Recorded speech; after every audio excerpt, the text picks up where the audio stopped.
Ladies, gentlemen, boys and girls, children of all ages, welcome to Breaking Bells.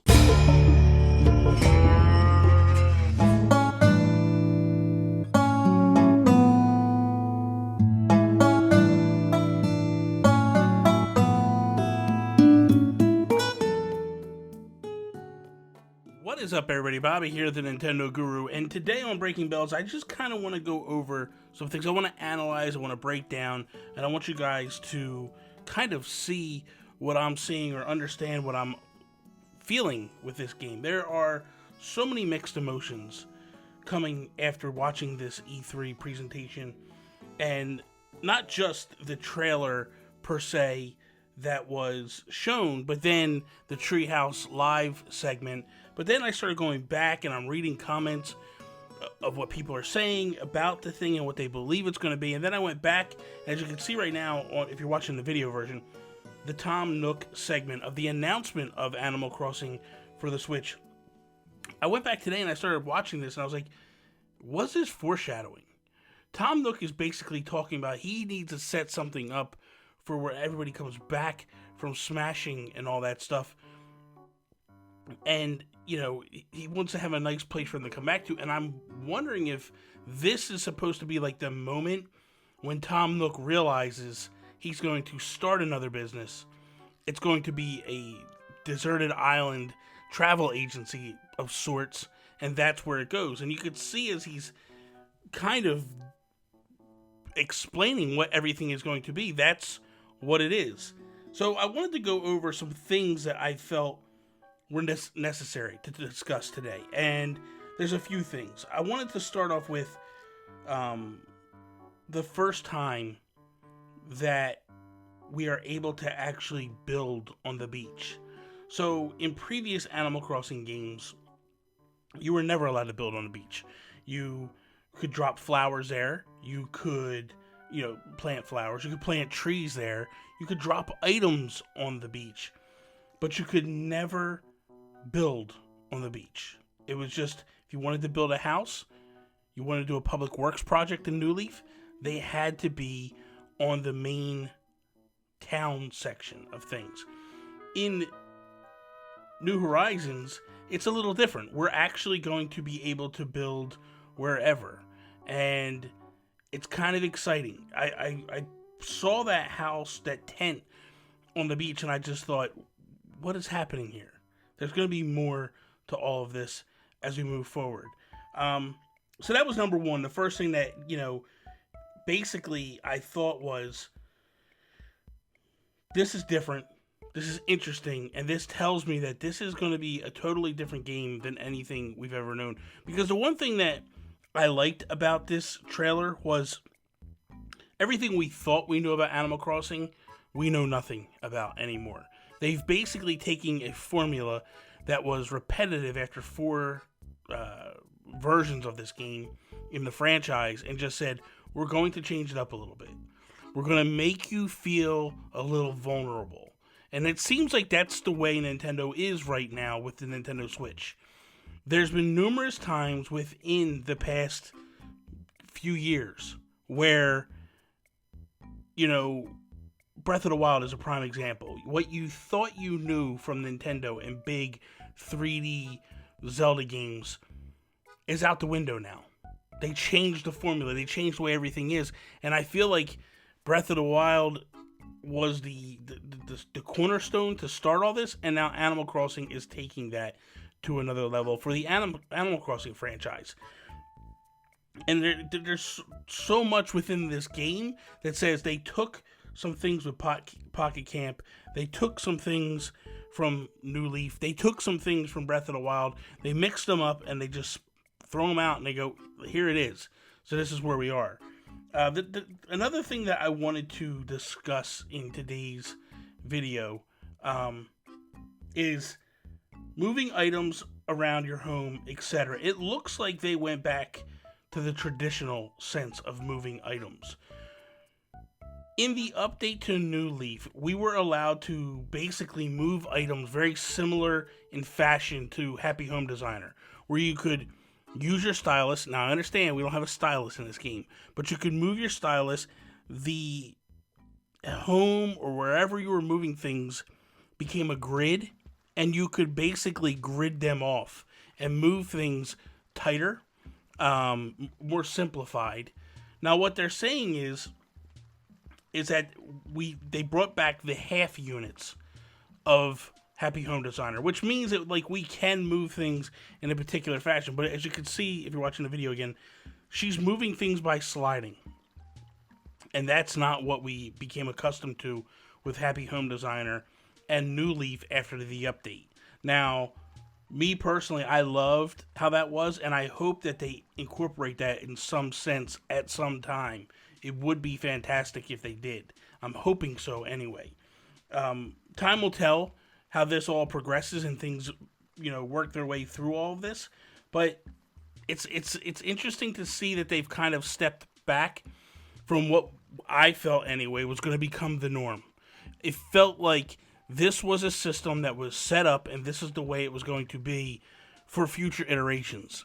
It seemed like everybody loved that way of doing things, and I'm hoping it comes back. Now, maybe it's just because if you remember with New Leaf, with the update, it wasn't like instantaneous. It was kind of like you had to do a couple things, and then it became apparent you could do it. So we'll see how that all pans out ultimately in the wash per se.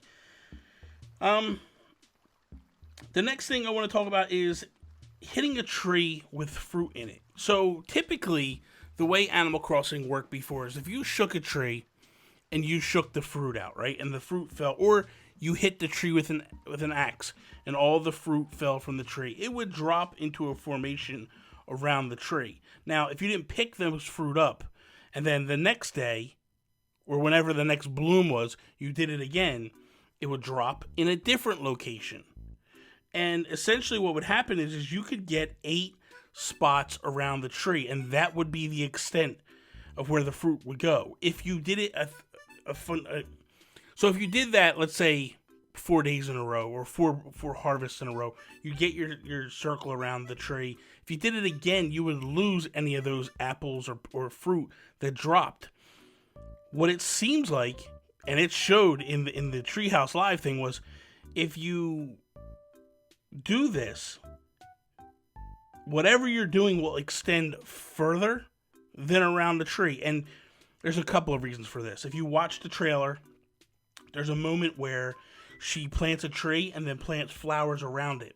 So what I'm thinking is let's say you have a fruit tree and you have flowers around it. When you shake that tree, the fruit will now extend out past that ring and not disappear. It'll give you the ability to pick up the fruit still and harvest them, or do whatever you want to do with them in this game. Sell them. Who knows? You might actually be able to do DIY projects with your fruit in this one, which wouldn't shock me, wouldn't blow me away, wouldn't surprise me in the least, the way things are going with this game. So that was interesting to me because I'm someone that does like to plant stuff below the trees. In my New Leaf town, I had flowers all over the place. So I like this. I like this a lot.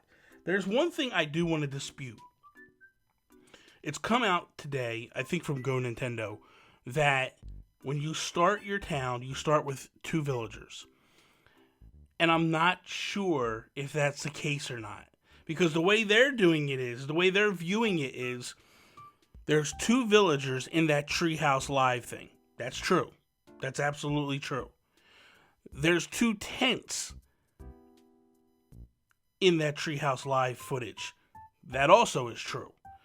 But the one thing that they touch on is when she calls an islander in, that's someone that is living in that village, in that island. And I'm curious with, is the 2 tents, is that really animals that are living here? Again, you can see the footage. You can see the 2 tents up there on the screen. Is that homes that are of people not living here? Or is that people that are living here? And we don't know that answer yet. It's a little I wonder a little bit about that. I don't know if that's the facts or people are just trying to put 2 and 2 together. Like, oh, here's two animals running around, and here's 2 spots, 2 tents. It makes sense. I think it could be one or the other, and we're not really 100% sure, but time will tell. That'll all kind of wash out, and as we move forward. It's interesting, though, to me anyway. The other thing that I wanted to talk about was, as you just saw now on the video, where she digs a hole behind the rock, and then she starts hitting the rock. Very similar in fashion to when you were trying to get a money tree or a money rock. And if you did this thing with the money rock, what you would do is you'd put a hole behind you, 1 or 2 holes. Because as you hit the rock with your shovel, your character is going to bounce back a little bit. The idea is you don't want to stop hitting the rock to move forward. You want to just basically sit into a sweet spot and keep hitting the rock, and then basically drop as many money bags as you can. The difference is in this is when she digs the hole and she starts hitting the rock, minerals are coming out. Clay, stone, some type of iron ore type thing, which obviously is going to become something where, hey, we're going to take this stuff, we're going to craft with it, we're going to create this cool looking thing out of whatever it is, out of your items, because you need stones, you need branches, you need wood to build these things. That's obvious. And that's what, to me, is kind of cool. Now, what I wonder is, are you only allowed to harvest trees and rocks once per day? Which kind of makes things, what happens here? You know what I mean? Like, because you're only going to get so many rocks on your island. It's not going to be, does this do something where it resets every couple hours? Does it reset like every hour? Does it reset once a day? That, to me, I wonder, because essentially what that does is that limits the amount of stuff you can build in a day, which I think then opens up people to really time travel, which is something that I do not do at all. To me, time traveling is taboo. It's the one thing that I never want to do in an Animal Crossing game. But it makes me wonder, with this game, is this what we're going to see moving forward? Are we going to see where you're limited to how many times you can hit them rocks, you can chop down the trees, and by the way, you're not chopping down trees, you're basically hit them with an axe, and materials are falling off. One thing that we saw in the trailer that kind of threw me off at first was, in order to get a tree up, she dug it up with a shovel. So it tells me that typically your axe would be the thing that would chop down trees in past Animal Crossing games. Seems like that's not the case anymore. Seems like you can whack that thing 3 times, get your 3 different pieces of wood materials, and then move along. If you watch the Treehouse Live footage, there's a moment where she hits the tree and then later on invites in the guest, and then when he goes back and hits a tree that she already hit, she gets nothing, or he gets nothing out of that tree. So it's obvious that there is something where there's, X amount of times you can actually harvest in a day. What I'm curious is it locked behind once, or does it unlock as we move forward later on down the line? Time will tell on this one again. Like, a lot of the stuff that I'm bringing up, it's like you notice these things, you say these things, and it creates more questions than anything. Like, I remember when New Leaf launched, like, we saw things, and it was like we already knew. Like, when they announced, like, hey, there's an island in this one, nobody was like, hey, I wonder what the island is. Everybody kind of knew, like, hey, the island's very similar to the GameCube version. The only thing that was really fresh and new in New Leaf was the fact that you could go deep sea diving, which they haven't even talked about in this game. I assume it's still there. It would make sense that it's still there.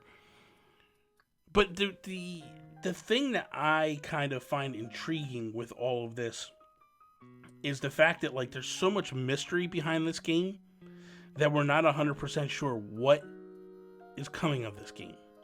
There's a couple other things that I want to touch on real quickly before, we wrap up today. And one of those things is something that Josh Thomas from the BitBlock talked about. And that was, he was hoping that in this game, he did a make-believe episode where, and I'll link it to this video so you can go check it out. But in that episode, he talks about he wanted bait. He wanted Chip to have a tackle and bait shop. And pretty much what that was you could go there and you could buy different types of bait.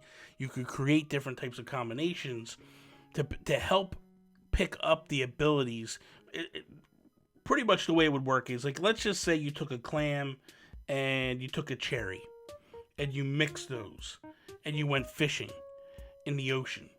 Well, let's just say that maybe the ability to catch a shark, the percentage is raised if you use certain bait. And I'm wondering if that's pretty much the case of what's going to happen here, because we see a moment where they dig up a clam on the beach and they say immediately, like, hey, there's a potential to use this as bait moving forward. But also the other thing that intrigued me a little bit was when she picked up the clam, it automatically triggered. This is kind of the first time you've picked up a clam, and now there's new DIY projects. Now, they did say that pretty much. So imagine when you start the game, your phone is there, and you pick up a branch, and immediately all these DIY projects start to open up that, like, hey, these are things that you can do based upon the fact that you have that branch in your pocket.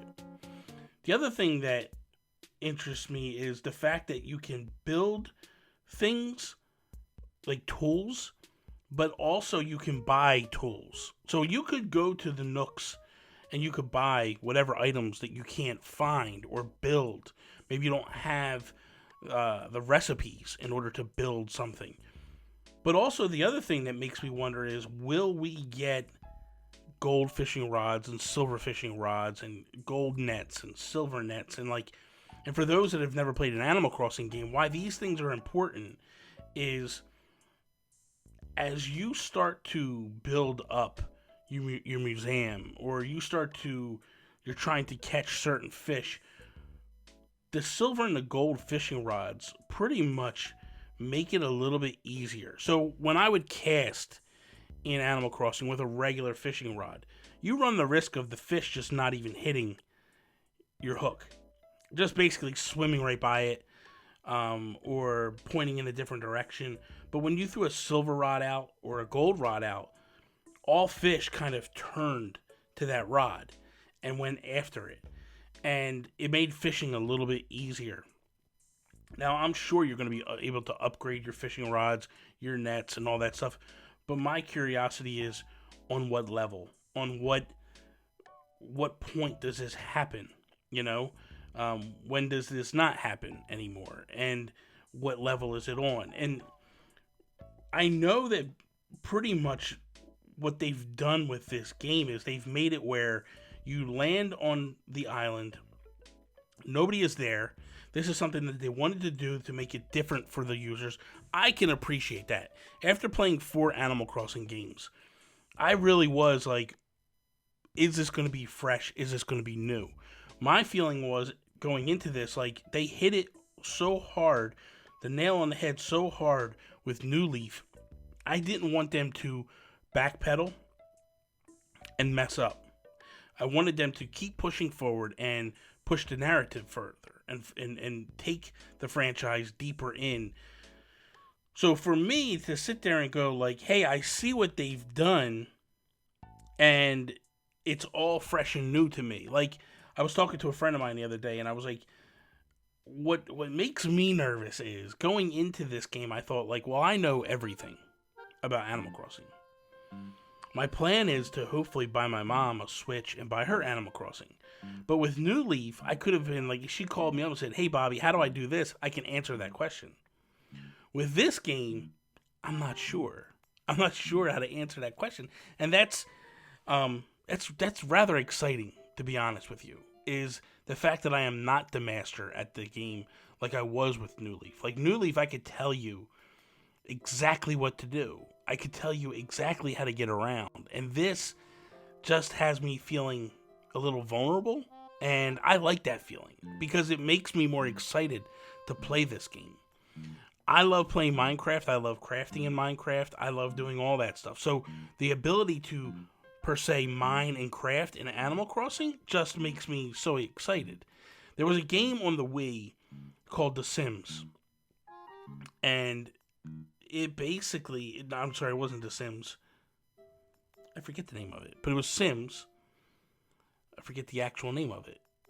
Anyway, you lived in a town very similar to Animal Crossing, and you built projects for people.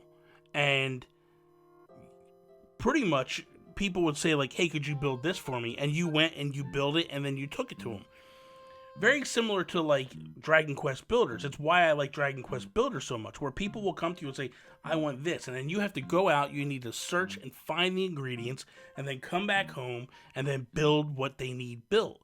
And I like that aspect. I like the fact that we can do that with this game. I think the most exciting thing with this game, for me, is the way the pocket system works now. Where in the past, the pockets were, you had your spots, it was what it was, but let's just say I caught a shark, and then I caught another shark, and then I caught a third shark, and a fourth shark. Every time I caught a shark, it would fill a different pocket spot. This one seems to be that if I pick up a duplicate item, that item will then multiply in that one spot, just like Minecraft, just like Dragon Quest Builders. So I like that. I like that Nintendo took that aspect with it. So this way, if I'm picking up weeds, I can go collect all the weeds in the town and clean them out in one sitting. Where before, in this particular fashion, well, let's be honest, in this particular fashion, when you pick up weeds, in New Leaf, the weeds just disappear. But in this one, you pick them up and you actually put them in your pocket and you can go sell them, which is interesting and it's different. So we'll see how that all kind of figures out as we move forward as well. But it's nice that I will be able to get money just for picking weeds. It's kind of fun, honestly. And to be honest, you could, because there was people that used to be like landscapers in other Animal Crossing versions. I remember in City Folk, like people, you could pay people to come clean all your weeds out. And that's not a big deal to somebody, but like if you haven't played in a while, this was something different. So if I could say to you like, hey, you can come clean out all my weeds, I'll give you like 5,000 bells, plus you can keep all the weeds and sell them that you get. It's worth it for somebody to come in. They're going to make some money, you know? So you could become like a landscaper, I guess, if you wanted to. I don't know. It's a little crazy. The one thing I want to talk about too is the map. So I had said previously that I felt like the map was bigger, but after watching and diagnosing the Treehouse Live segment over and over and over again today, I don't think that the map is any bigger than normal. I feel like, though, there are some designated areas that are different than in previous Animal Crossing games. Number one, at least in this version of the map. Now, I'm assuming we get to pick the style of map you want. You could do that in previous Animal Crossing games, where you could look at the maps and go like, I don't want that, and then that's not the town I want to stay in. And then Rover at the time would give you another map to look at and choose. And I feel like this might be the same setup with this. But the way this map is, it's almost like a wishbone, per se. Like you have the river coming down the middle, and then it V's off to the left and the right and goes down. The one thing you notice is a couple things. One, the beach goes completely around all three sides. First time in Animal Crossing. The most you ever got in Animal Crossing was two sides. You get the front portion of the beach, the very bottom, and you would get one of the sides, either to the left or the right. The top section was basically off. It would either be the train station or the where you go for the cabs and all that stuff like that would be at the top. And then, you know, the bottom would be your beach. And then the right side was either beach or a cliff where another waterfall would come off. This is totally different in this one. And that's not the way it is. That's not the case here. The other thing we notice is there is an airplane logo on the beach, which makes me wonder, is this your new gate? Is this the way that people travel into your town via the internet? Like, hey, you got someone that's arriving, and then here comes the plane. You can hear the plane landing, and the plane lands in the water and drops them off at the dock or whatever, and then they come to your town. Because when you look at the map, it doesn't seem like there's any gate where the typical gate is.